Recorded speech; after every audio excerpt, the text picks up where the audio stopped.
everyone. Today we will talk about the volcano. My name is Lee Sing. This is Jessa. This is Chirat. This is Chita, and this is Sing Thai. Today Jessa will tell you how the volcano works.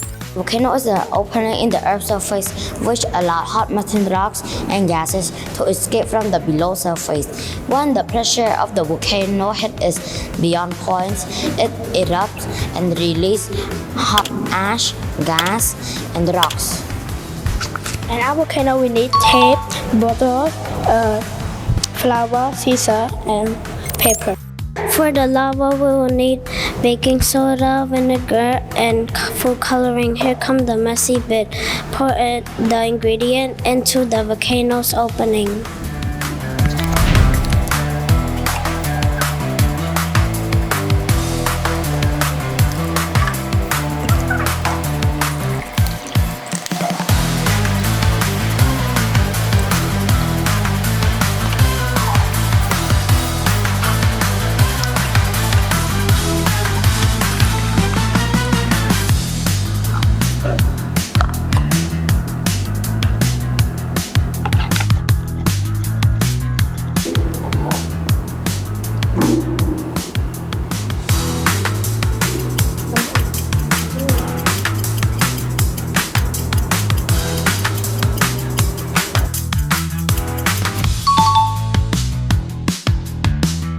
However, tiny bubble of this gas become trapped in our lava mixture. This creates foam that take much more space than other liquid ingredients.